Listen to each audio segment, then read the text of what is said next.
With Donald Trump's victory in the 2024 U.S. presidential election, he is scheduled to be sworn in on January 20th as the 47th President of the United States.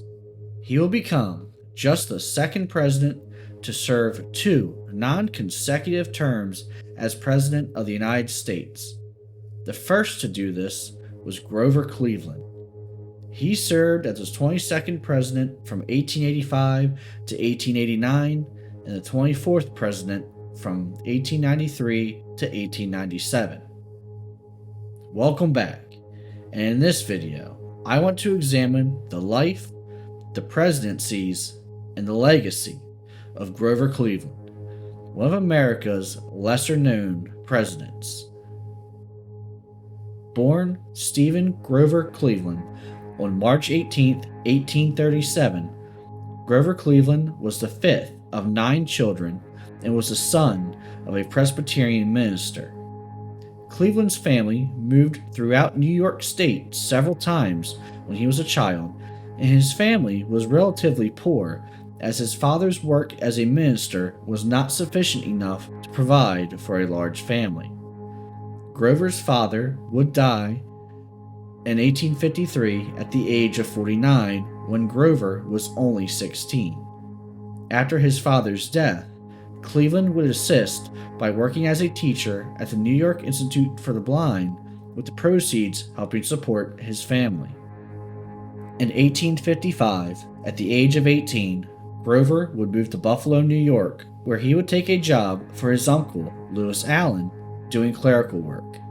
Allen was a wealthy and influential person in Buffalo who had also served in the New York State Legislature earlier. His uncle's influence helped Grover get a job as a clerk at the Buffalo law firm Rogers, Bowman, and Rogers, a very influential law firm in the city. In 1859, he would pass the New York bar and become a lawyer at 22 years old. He would continue to work for Rogers, Bowman, and Rogers before leaving to start his own firm in 1862. In early 1863, he was appointed as an assistant district attorney for Erie County in New York State. Erie County includes the city of Buffalo. Cleveland would not serve in the Civil War. Instead, he opted to pay a Polish immigrant $150 to take his place, which was allowed under the U.S. draft law at the time. His replacement would survive the war. As a lawyer, Cleveland would have some notable trials that helped raise his public profile in Buffalo, New York. His first foray into politics was running for district attorney of Erie County, though he would lose that race. Politically, Cleveland identified with the Democratic Party, who, in the aftermath of the Civil War, was largely playing second fiddle to the Republicans. At the time, the Democrats were the far more conservative party compared to the Republicans, who took more progressive stances, especially regarding things such as civil rights for the recently freed slaves. This was largely the case in American politics until FDR in the 1930s and the civil rights movement in the 1960s led to a realignment of the two dominant political parties in the United States. But that is a very detailed topic for another video. Grover Cleveland's first successful political campaign would be for the sheriff of Erie County, which he won in 1870 and took office in January of 1871. His tenure as sheriff left little to note, though he did personally oversee 2 executions that took place in Erie County.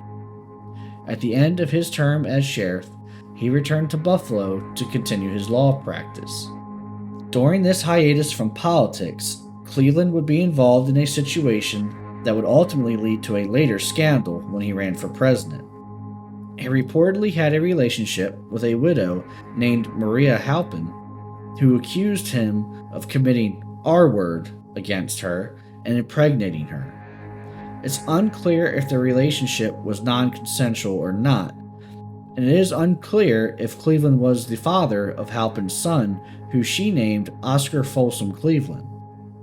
Cleveland denied being the father for years, In 1876, he also accused Halpin of being an alcoholic and had her son taken from her and put into an orphanage while Halpin was put into a mental institution briefly. Cleveland later provided financial support to Halpin. The series of events would become a major scandal when Cleveland would run for president, and he did not acknowledge being the father of Halpin's son, Oscar. Oscar Cleveland would later be adopted by the King family and have his name changed to James Edward King Jr. Cleveland would return to politics in 1881 when he ran for and won the election for mayor of Buffalo and took office on January 2, 1882. His tenure would be very brief, although he did build a reputation of standing against corruption. He was considered a rising star in the Democratic Party and was considered as a candidate for the governorship in New York. At the Democratic nominating convention for governor, he emerged as a compromise candidate for the office. He would then go on to win the governorship by a wide margin. As governor, he continued to stand against government corruption and advocated for smaller government. His opposition to underhanded deals and bills intended to benefit a select few made him popular among the general population, but it did bring him into conflict with the entrenched politics of New York, primarily from Tammany Hall, which essentially controlled New York City politics and was extremely influential in state-level politics for Democrats. This led to Tammany Hall working against their own Democratic governor in Grover Cleveland. Despite this, Governor Cleveland was able to work across the aisle with Republicans seeking to fight against corruption as well. Among these was Republican state legislator Teddy Roosevelt. Cleveland's accomplishments as governor made him an early favorite for the Democratic nomination for president in 1884. He emerged as the candidate after just 2 ballots. His opponent in the general election would be Republican James Blaine, who had previously served as the Speaker of the House, Secretary of State, and as a senator from Maine.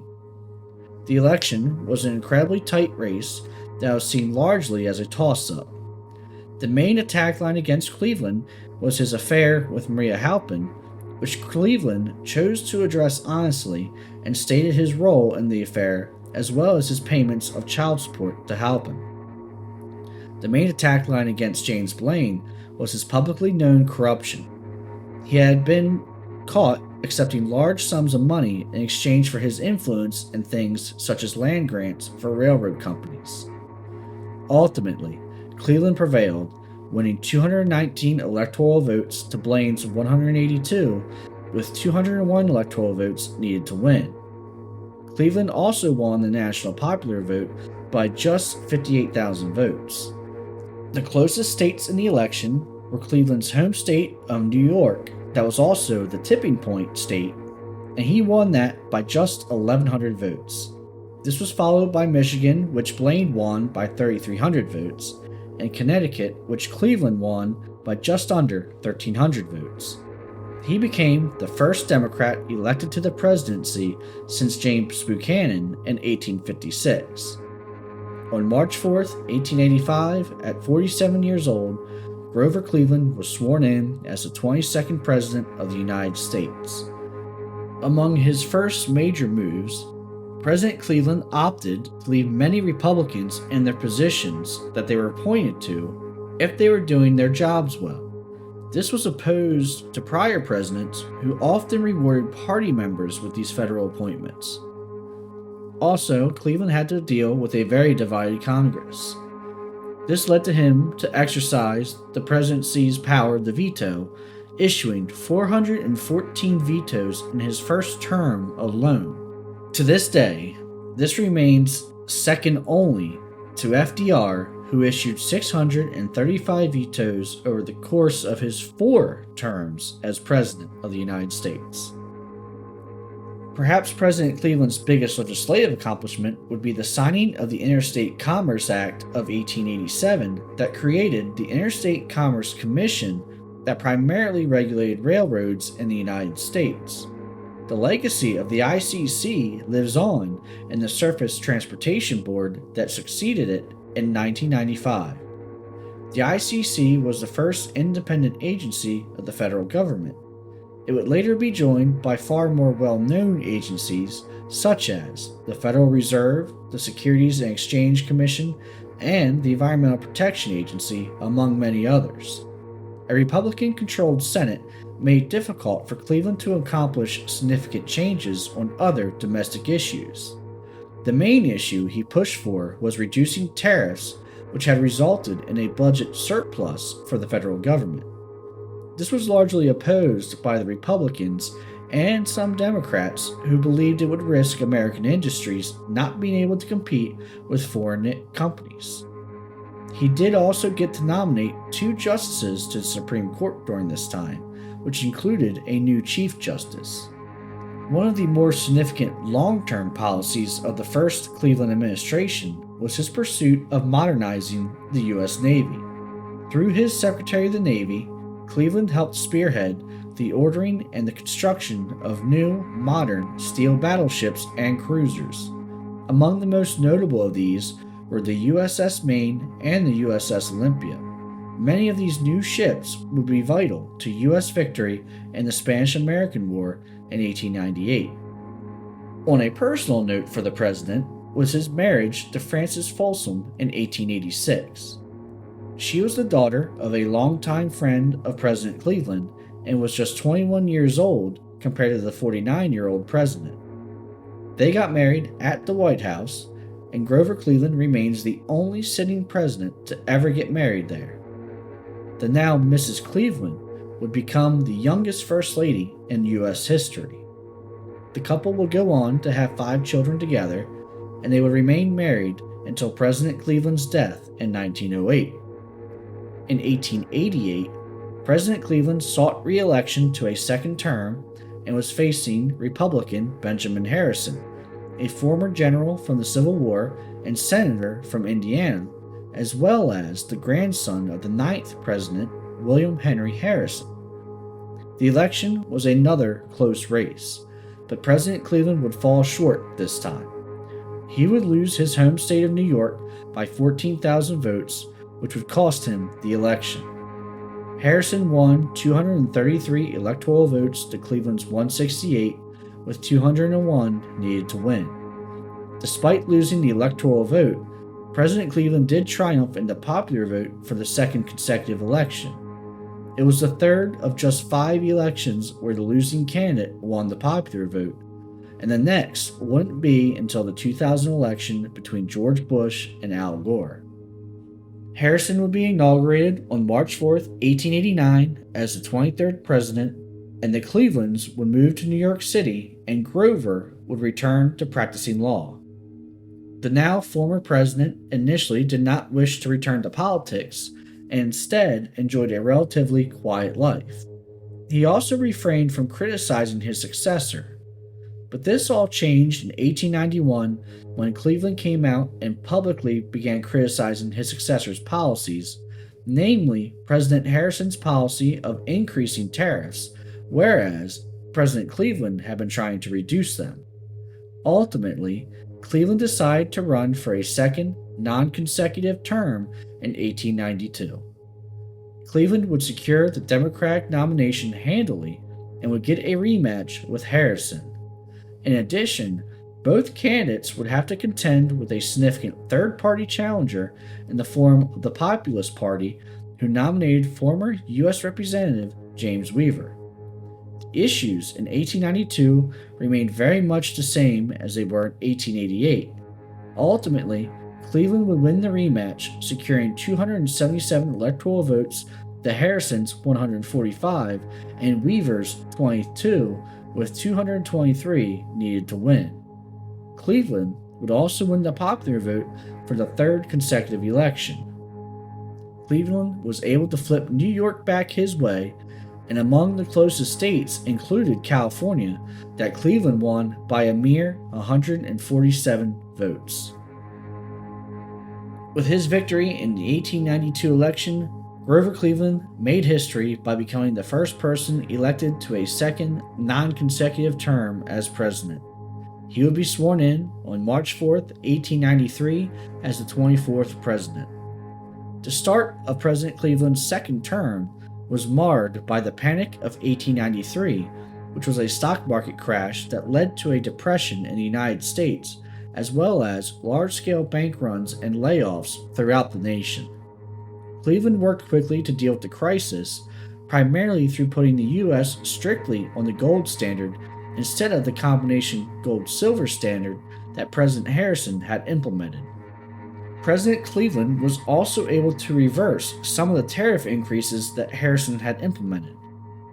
President Cleveland also made use of his veto power once again, vetoing 170 bills in his second term, bringing his combined total to 584.